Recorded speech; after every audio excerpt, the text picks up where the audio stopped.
누가복음 5장 27절부터 32절까지의 말씀을 저와 여러분이 한 절씩 교독합니다. 그 후에 예수께서 나가사 레위라 하는 세리가 세관에 앉아있는 것을 보시고 나를 따르라 하시니 그가 모든 것을 버리고 일어나 따르니라. 레위가 예수를 위하여 자기 집에서 큰 잔치를 하니 세리와 다른 사람이 많이 함께 앉아 있는지라.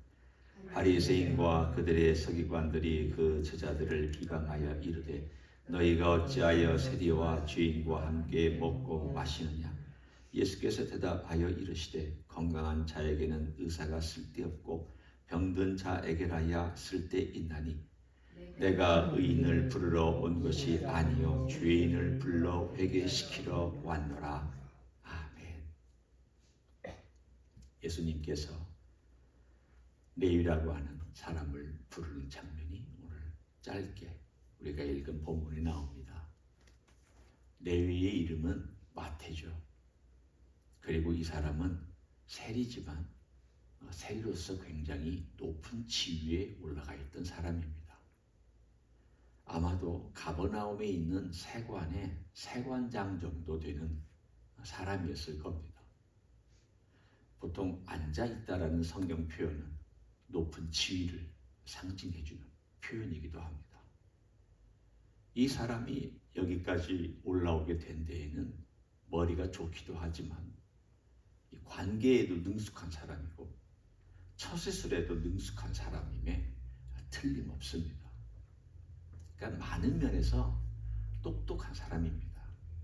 자기 앞가름하는 것과 자기 집안 세우는 것과 또 돈 계산하는 것과 경제적인 관념과 모든 면에서 난 사람이죠. 굉장한 사람입니다. 요즘 같으면 출세한 사람이라고 우리가 이름을 붙일 수 있는 그런 사람입니다. 하지만 그것 외에 나머지는 다 힘든 상황에서 살고 있었습니다.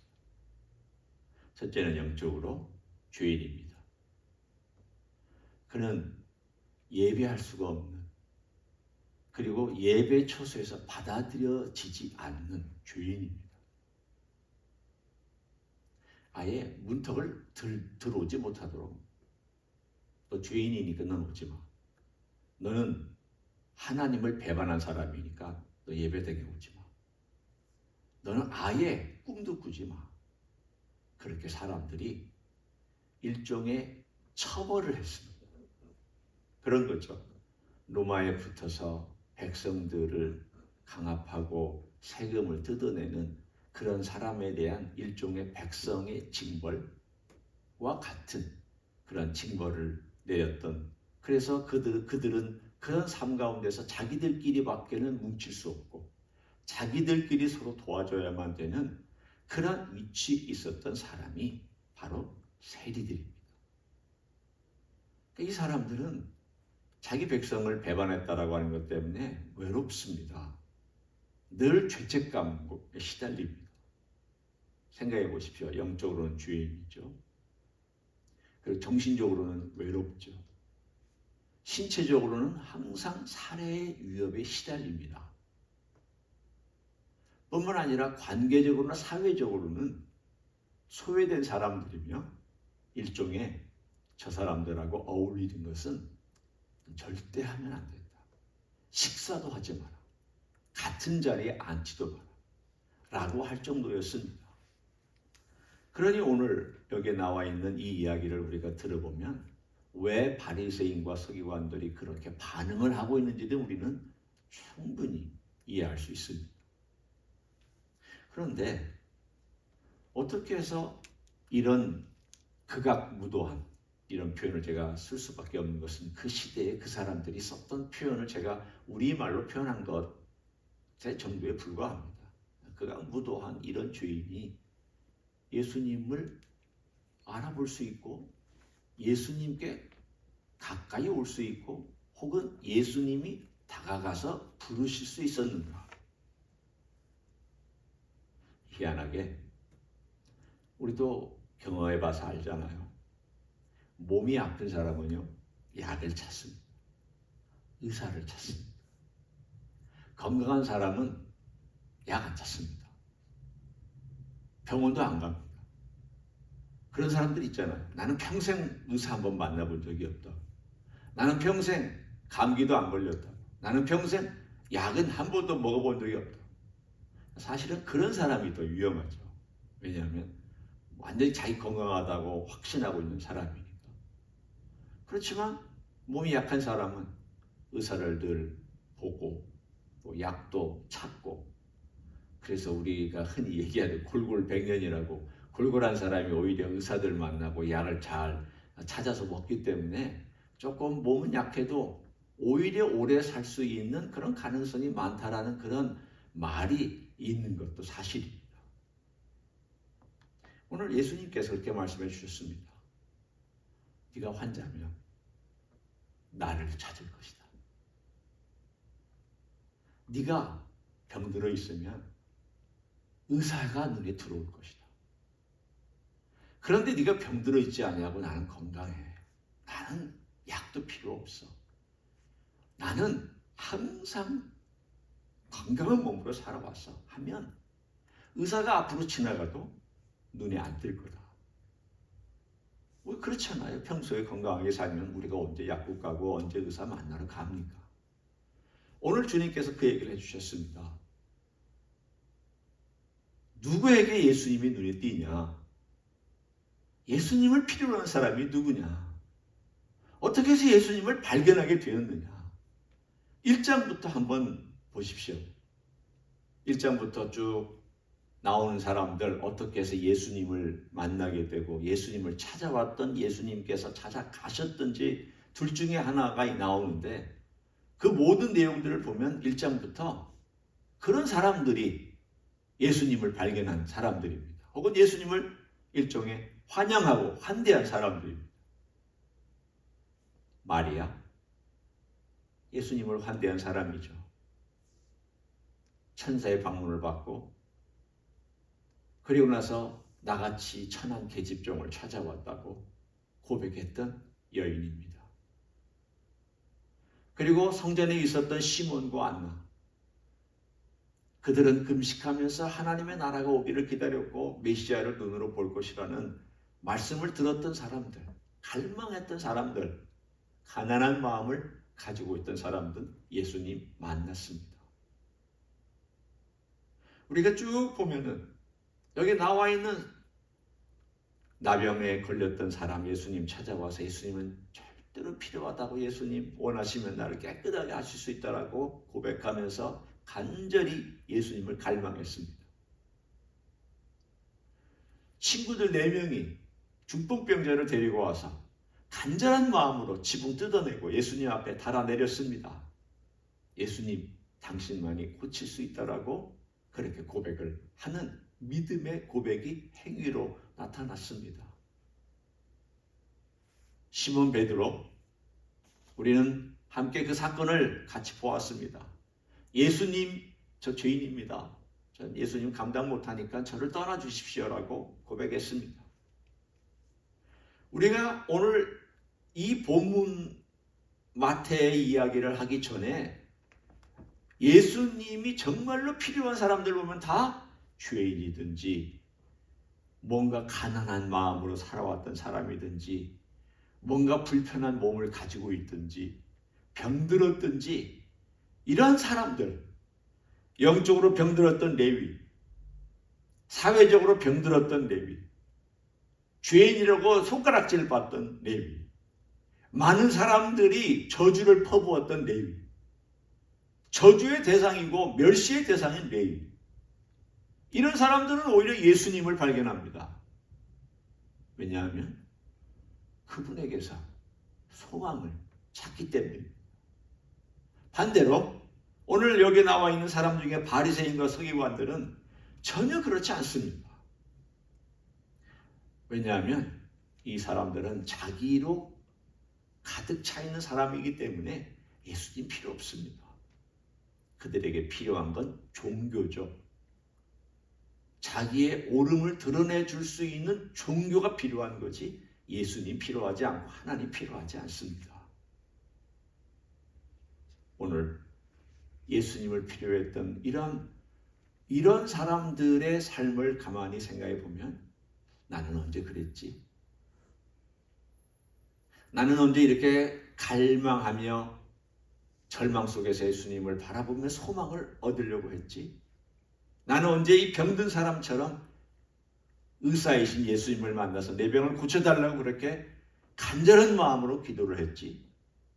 나는 언제 내가 죄인이라는 것을 깨닫고 그 죄 때문에 신음하면서 이 죄로부터 노인받기 위해서 그렇게 나는 의사이신 그리고 죄를 용서해 주시는 예수 그리스도를 갈망했지? 가만히 보면 힘들 때 우리는 그랬습니다. 어려울 때 그랬습니다. 근데 이런 마음이 들더라고요.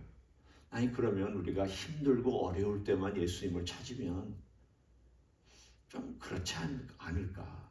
물론 그렇게 해도 예수님을 찾는 게 좋지만 좀 매일 갈망하며 살아갈 수는 없을까? 평상시에도 예수님을 좀 목말라 하면서 살아가면 안 될까?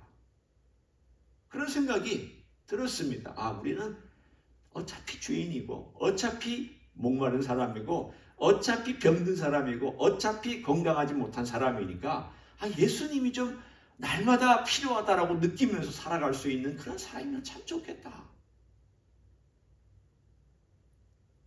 오늘 이 사건을 통해서 우리가 그리고 오늘 한 해를 마감하면서 이런 마음의 결심을 같이 좀 하면 좋겠습니다. 주님, 아플 때만 아니라 건강할 때에도 주님을 찾게 해달라.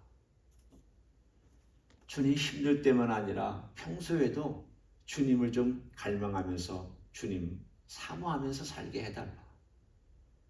차이점이 있습니다.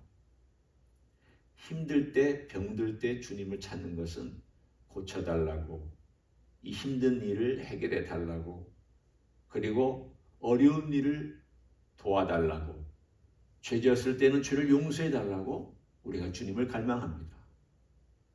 그렇지만 그것 말고, 그것도 중요하지만 그것 말고 주님 그분과 함께 교제하면서 주님과 친밀함을 느끼는 갈망을 쌓아가는 것이 그 토대 위에 있어야 될 더 깊은 교제가 아닐까.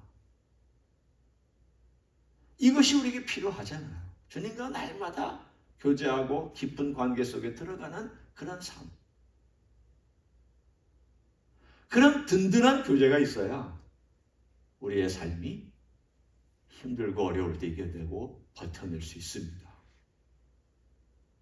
내 안에 풍성한 주님의 은혜가 들어와 있어야 되고 풍성한 주님과의 교제 속에서 흘러나오는 사랑이 내게 있어야 위태하고 어려운 때에 그 극복해 나가잖아. 사랑받은 사람이 힘든 일들을 잘 이겨나가는 것처럼 주님과의 깊은 교제를 나누고 사랑의 교제를 나눴던 사람이 어려웠던 환경을 잘 이겨나갑니다. 결국 내가 잘 이겨나가지 못하고 있는 내 모습을 보면 평소에 주님과의 관계가 조금 그랬다 라고 밖에는 우리가 말할 수 없을 것입니다. 올 한 해 우리가 어떻게 살아왔든지 혹은 지난 세월 동안 우리가 어떻게 살아왔든지 내가 위험한 상황에서 좀 잘 대처를 못하고 여유가 없고 내 모습이 좀 그렇다라는 생각이 혹시 드시거든.